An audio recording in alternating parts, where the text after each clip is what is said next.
Hello, Lisa. This is Sharon on the West Coast. Well, hello, Miss Sharon. This is Lisa on the East Coast. How are you today?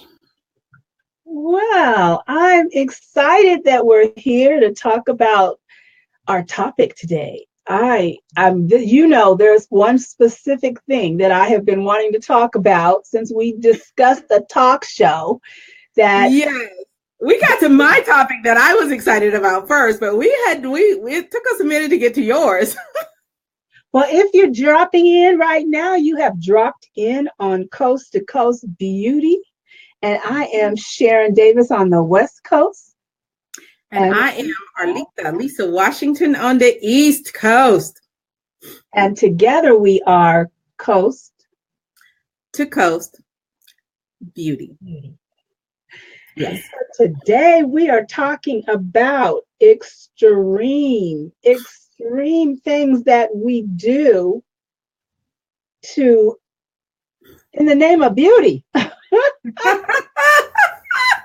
the name of beauty, what are the things that we do? And I don't want to bring up my main thing first. So let's talk about mascara.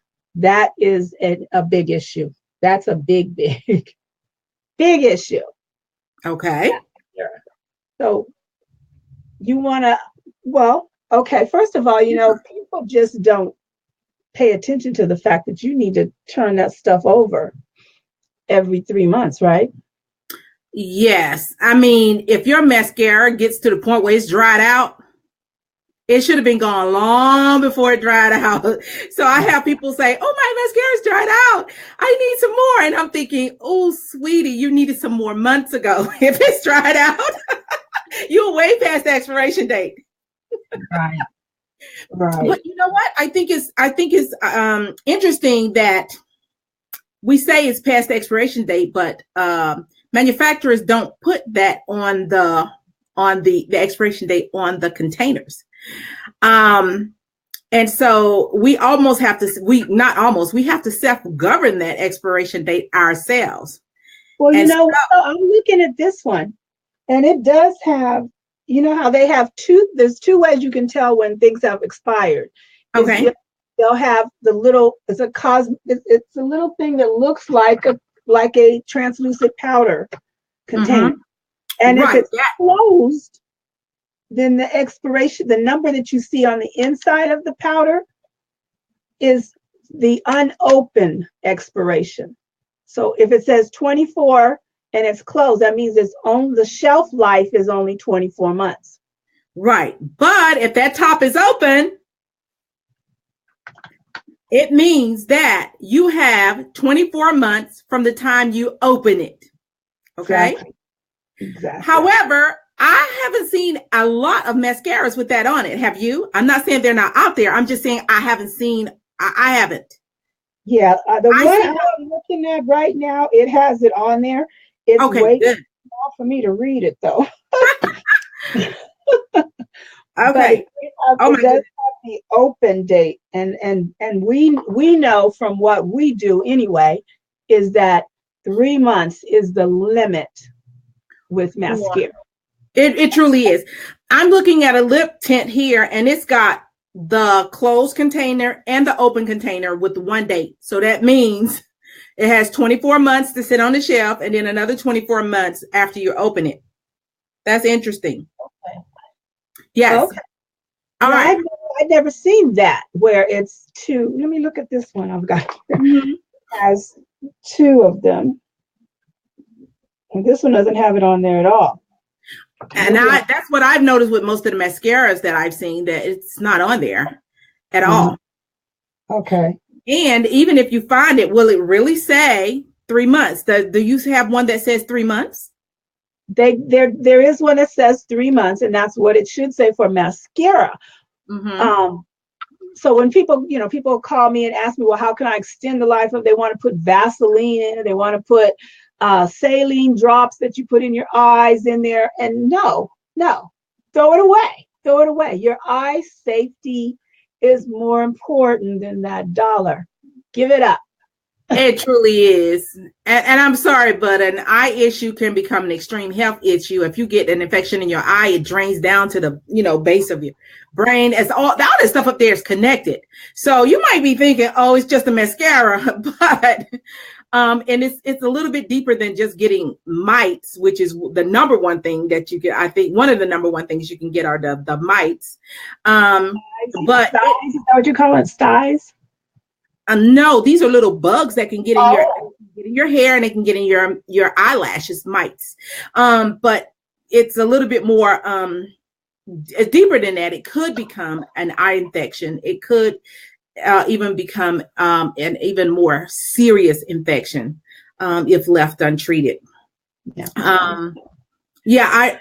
I knew of a colleague who worked at a law firm, and she couldn't give me the name. She didn't give me the name because of confidentiality. But there was a lawsuit with a mascara manufacturer, and the woman had been putting on mascara while she drove and hit a bump or something, or hit brakes, and got it in her eyes, and she actually ended up with a serious injury, and she was suing the manufacturer. But the manufacturer was trying to countersuit with, you shouldn't have been putting it on while you were driving. But she actually won because she went blind. She went blind for putting on mascara. No, you're not supposed to put it on in the car. Yes, I have been guilty of doing it, but I always think about that lawsuit every time I do it. But the point of the matter is, there are some ingredients in there that you absolutely don't want in your eyes. And once the expiration date passed, that it also came up in the lawsuit. The expiration date on that mascara had passed. The ingredients had started to break down. There was bacteria in there that was not in there when she first bought it. It was all kinds of issues going on with that. So absolutely, it's a few dollars. Most mascara are $10 to $15. I do know of one that's $30. But and there probably are a lot of 30s out there. I personally have in the past used a $30 mascara. So that's a little bit steeper, but it's still worth the effort. And one of the things that happens with how you get bacteria in the mascara is this. And I did a whole video on my YouTube about this, is that you listen to this. Do you hear that? That pop. That pop. And the purpose of that is a little plastic sleeve there that keeps you from getting, it pulls off the product off of the wand as you pull it out. Now, what happens is people will tend to pump their mascara like this. And all you're doing, let me get it on camera so you can pump it. You're getting bacteria in there. Anytime you take an container that is closed, and that's essentially what they're doing by having that little plastic thing, is making a closed environment. When you keep pumping air into something that's closed, you're opening the door for bacteria to get in there. So don't pump your mascara, because you're not achieving what you want, which is to get more product on the wand, because that little sleeve keeps the extra product from getting on there. But what you're doing is getting the opportunity for bacteria to get in there. Mascara, that happens with, as well as lip gloss, because you'll hear the same thing. You hear the same little thing. Air, water, anything like that is going to, hear it. So you keep it, it's going to pull off the extra product. And all you're doing is getting the opportunity to get bacteria set up in there and just grow and grow and grow. And then you keep it way too long too. Oh man, that's just way too much. And you know what? You can always double coat. You don't have to pump to get more in the first coat. It's not like you're limited to one application and you have to stop there, and when you use that up, you're done and you can't get any more. It's your mascara and it's your lip gloss. So if you're going to take it out once and put a coat on, it's okay to put a second coat on, but just the pumping is the problem. Right. Exactly. Okay. All right. Also, if you get an infection in your eye or you get even a cold, throw your mascara away. I would even say if you get a cold or a really bad respiratory infection, throw away your mascara, throw away your lipstick, because all of those things are holding those little cooties right in there, and you're just reinfecting yourself. Yes, I did hear that. And I do get rid of the mascara after I've had a cold or even a flu or something. And that's the bad stomach virus. You don't want that baby to come back. So absolutely.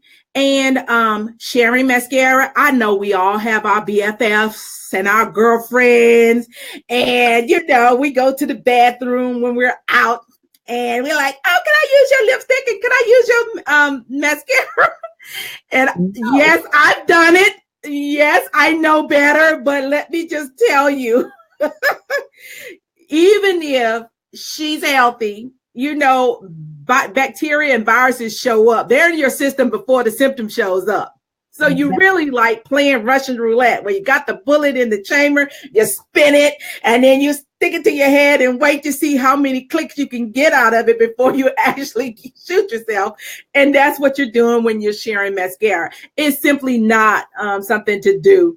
I remember telling somebody asked me at a Bible study once, do you have your mascara? And I said, you know what? I threw a new one in my bag. I never used it. Here, you can have it. Oh no, I just want to use it. I said, no, you can have it. Yeah. I love you, but it's a gift.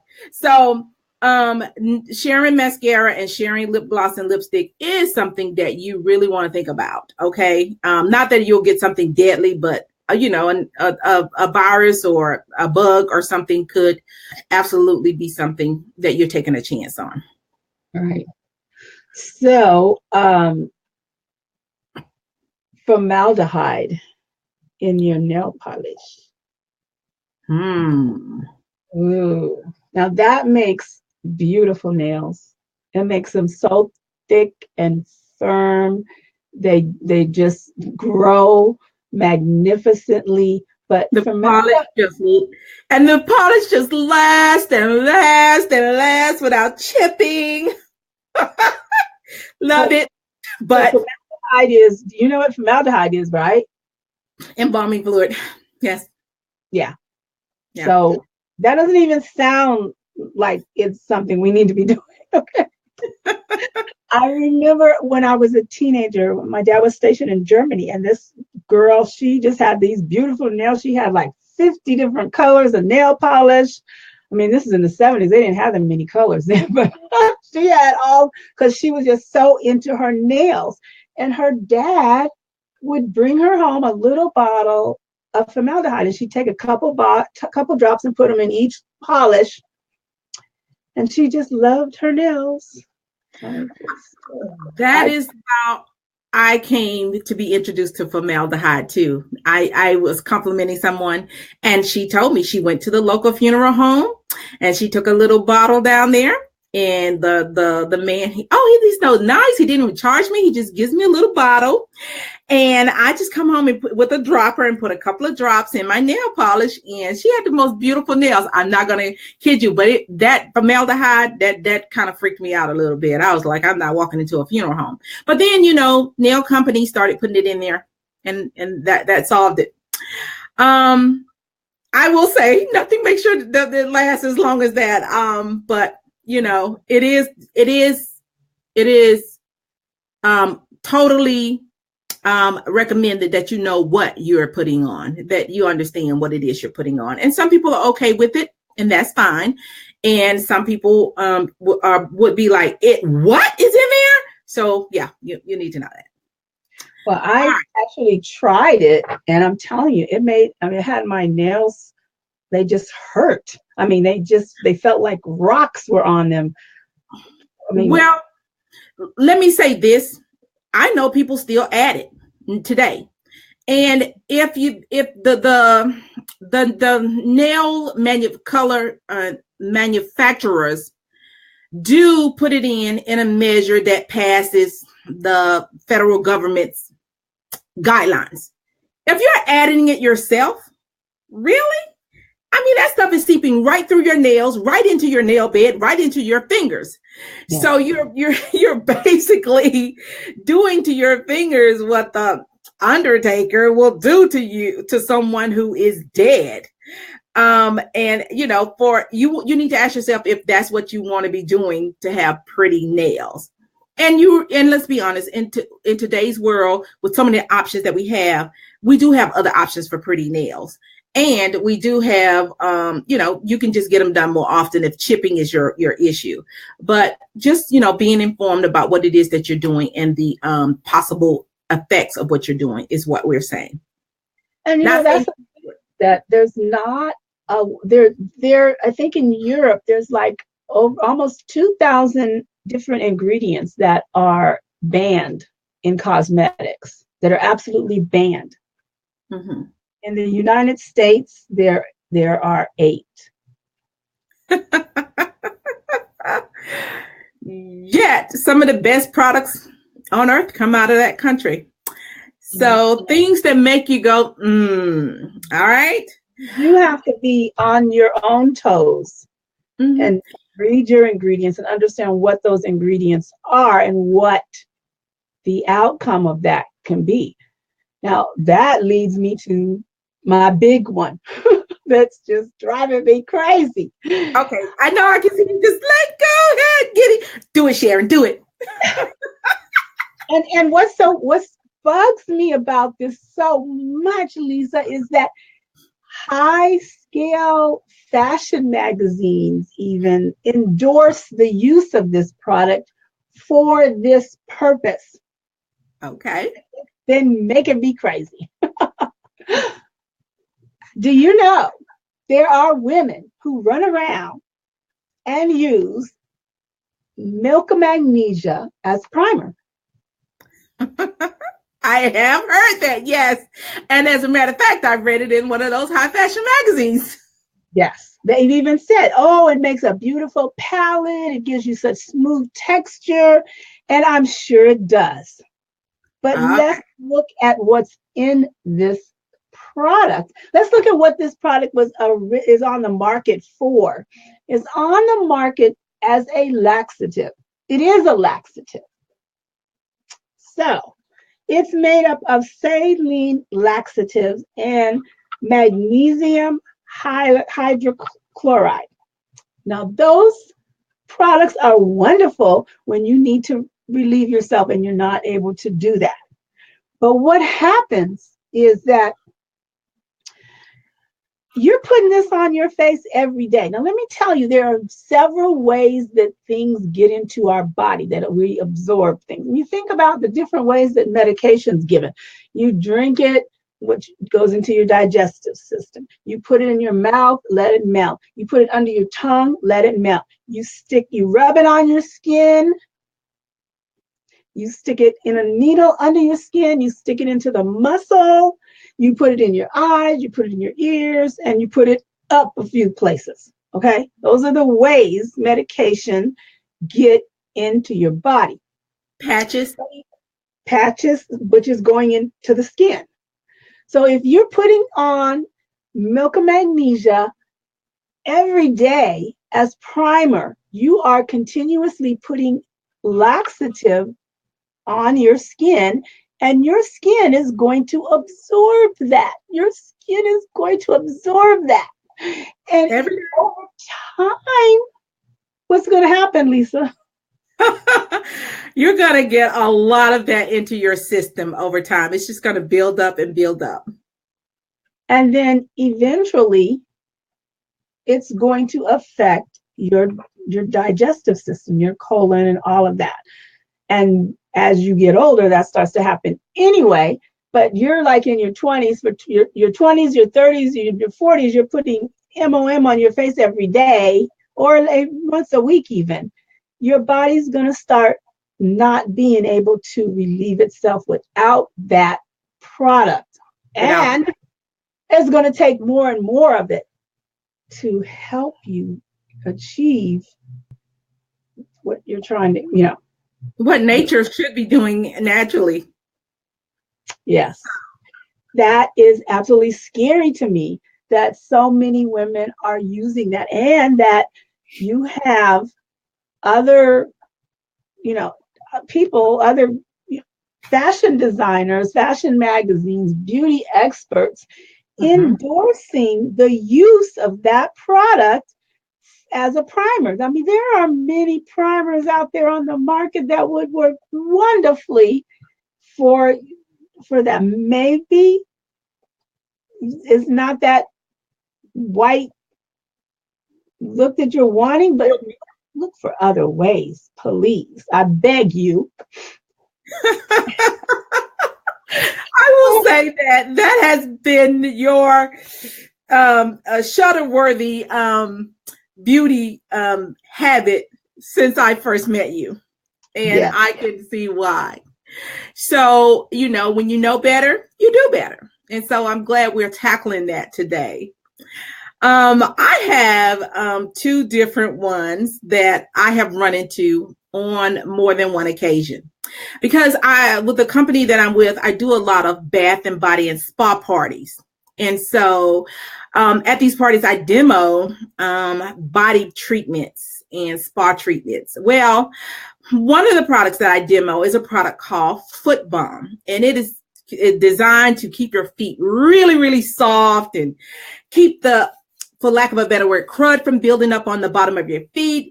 But if you go 2 weeks between pedicures, even a month between pedicure, you need something to help keep that from building back up. And so that's what this product is for, Foot Balm. Well, I have had people say, I'm sorry, what'd you say? And it works too. And it works beautifully. And I mean, on men's feet, and my husband wears steel-toe boots, and he sweat, and they dry, and his feet sweat, and they dry, and that makes for a bad situation. But this product is amazing. But anyway, I have had on more than one occasion a person who came to a party says, well, I'm going to buy this, but I don't want to buy the Foot Balm because I use lard on the bottom of my foot. So, all right. So lard, L-A-R-D, which is the fat from pigs, right? Pigs mostly. Okay. So they put pig fat on the bottom of their foot. And so at first I just thought, not for me, but hey, you do you. And I didn't think about it. And, but then later on, something happened that made me realize how not such a good situation that is. But before I talk about that, let me tell you, there's another one. We sell some really rich body oils, and the almond oil is one of those really rich body oils. And I demonstrated by, adding a little sugar, which is really good for you, by the way, for your skin, adding a little sugar to it and massaging and exfoliating with it. Well, I've had more than once, a couple of times over the last 20 years, a person says, well, I'm going to get this body care over here. I don't need that one because I use Crisco. I'm going to use my Crisco. And that's what I put on my skin to oil my skin anyway. And I said, excuse me, Crisco? Yeah, Crisco oil. When I go to the store, I buy 2 bottles. I put one in my kitchen, my pantry, and I put one in my bathroom because that's what I oil my body with. And so... And see, this tells you it's wrong right there, because she's not putting one in her bedroom, which means that she has her husband or some nice man rubbing her feet. You're going to hand him a jar of Crisco? Yes, a jar of Crisco. And so again, my motto has always been live and let live. Hey, sweetie, if it's working for you, hey, more power to you. Find something else you like that you don't already have in your pantry. But here's the thing.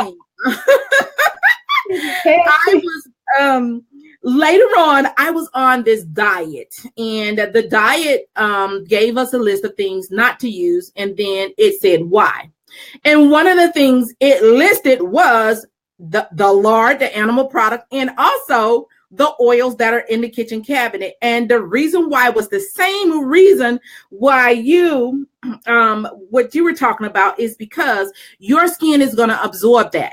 And so if you're on a diet and you're putting these animal products or even some products that are not designed for your skin on your skin is still going to absorb them. Okay. And it's going to cause problems. It can throw your diet off. You could hit a plateau and never know why you're stuck. Yeah. You might not know why you're stuck there. Can't get out of that plateau when it's what your body is absorbing, because it throws your system off. Okay, that was designed for you to eat, and your digestive system is going to take care of it. But putting it on your skin is going through pores and your muscles and into your bloodstream and places where it was not supposed to be. There's no filter to clean it. Your digestive system does have some built-in filters, okay? But you don't have those in your arms, your legs, and your buttocks. They're just not there. And so now if somebody tells me that they use these products, I will say, well, you know what? If it's working for you, that's fine. But may I share something that I learned? And then I try to, give them something to weigh the two with. Is it really worth it? And if you use quality products, a little goes a long ways. I know the products that we represent, a little bit goes a long ways. And in the long run, they're not really saving money by using these other products. What they are doing is possibly causing some other problems that they might never connect to what they're doing and what they're putting on their skin. And so if you're one of the people out there who are using some of these extreme measures, I hope we've given you some room for thought. Exactly. I mean, yeah, you go to the doctor and he's asking you questions about your eating habits and so forth. You're not going to think to tell him, oh, well, yeah, I'm putting lard on my feet every night. Or Crisco on my legs and my tummy. Hello, Stacy. Hello for dropping in. We have several people with us today, but everybody to say hey. So drop us a emoji or something. Let us know that you're here. We really would appreciate it. Yes, we would. And so, there you have it. Those are just a few of the extreme measures. I've seen some others, but usually, hi, Stacy. Thanks for dropping in. Usually, again, I have a, live and let live mentality. I believe that it's my job to inform where people are seeking or where they're open. If someone is, very set in what they're wanting to use, and I would never argue with them. But sometimes I know, like with me, I found out some things, like I found out from a urologist not to bathe my kids in the cheap dollar store bubble bath. Okay. And he basically said that the cheap oils that they use are sometimes animal fat, but it's being kept liquid with the chemicals. But in the bathtub, the chemicals break down and that can solidify. And even in a boy, it can get into that little, urethra hole and turn back solid and cause problems in your urinary system from using bath gels that have been made from very cheap or questionable products in a third world country or somewhere, and we don't know what they are. So once you know better, I was a big fan of like, oh, I'll buy some good stuff for me, but the kids are good with either the dollar store or, the big 99-cent bottle that you get from Walmart, big bottle, and this makes big bubbles, and they like to play around in bubbles. So, hey, I thought I was doing good, but hey, not so. Yes. Hello, Anna. Thank you for joining us. This is my grandmother, you guys. She's always going to be here because she just loves to support her baby. Yes, she does. Hi, Anna, sweet Anna. Yes. Yeah, so we've got lots of, the fact of the matter is this: read labels. Mm-hmm. We're learning that where it comes to food, but we need to do that as well when it comes to products that we put on our body, that we put in our hair, that we put on our children. Read labels. And if you don't know what those words are, hey, these telephones, they're smart. Who knew?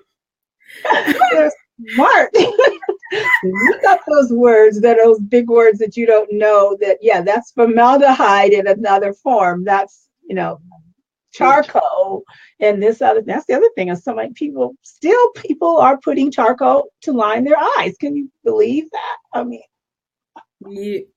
Well, you know what? Here's the thing that I say to someone who asks me about them. If those remedies have been around for 100 years, and you can use them, but if there's a reason why there are so many alternatives that have been developed in modern times. So if that product was such the end all be all 100 years ago, why are there now 100 different modern alternatives to it? It's because it could be because there are some issues with that, or it didn't work. Anything might not work with everybody. And that's why we have so much variety. So what works with one person's body makeup and body chemistry might not work with another one. So we need variety for that. But the other thing is I know a lot of people like natural products. They like natural remedies. And I'm not one to tell you that don't use it. I'm just saying that, don't use it just because it's natural, or don't use it just because you think it's a cheap alternative, because you can find a reasonable price alternative that is high quality and that will do a better job and that won't have the side effects that some of these other ones do have. Right, exactly. Well, we have come to an end of a very successful Coast to Coast Beauty. And we just want to encourage you to join us next week. It is the day after the holiday, but we have some special things to talk about regarding the holiday and how it affects some people differently, and some things that you can do to prevent that. And if you know people that fall into that category, that are alone or so forth, and that need some encouragement on how to get through the holidays, please, let them know about what we'll be talking about next week. Also, please continue to send in your pictures of what's in your bag. As I keep saying, Lisa loves that stuff. Y'all are breaking my heart. So send them in. The categories are household products, something sexy within reason, and something that someone else put in your purse. We already had our winner from last month, and she's going to post her picture still. She's still supposed to do that for us. And we will be announcing the winner for this month, the last Friday of the month. And right off the bat, that is next Friday. Oh, that is next Friday. That's the 24th. Okay. Yes. Oh. Okay. Yeah. Okay. Yeah, that's the next week. We'll be announcing the winner. So, and then the first week of December, we have a special surprise. Yes, a very special surprise for you guys. So thank you guys for joining us. Again, replay viewers, drop hashtag replay so we know you were here. Please. We know that our time that we broadcast is during work time for many people. Mm-hmm. And we apologize for that. But as I've said before, we're old and we can't stay up late. So you do not want to see me at night. Trust me, I am not at my best. And even with the time change, I probably go to bed earlier than Lisa. I don't know. Some nights it's still daylight out. Yeah. Okay, so another episode, and the time just goes so fast. It is. We might consider upping the time a little bit for 2018. Let us know what you think. But it has been a pleasure to be here with y'all today. And so we are going to end this episode by saying, this is Lisa, your West Coast Beauty, bidding you a great weekend and a fabulous next week. And this is Sharon, your West Coast Beauty, and we are going to kiss you out. Bye-bye.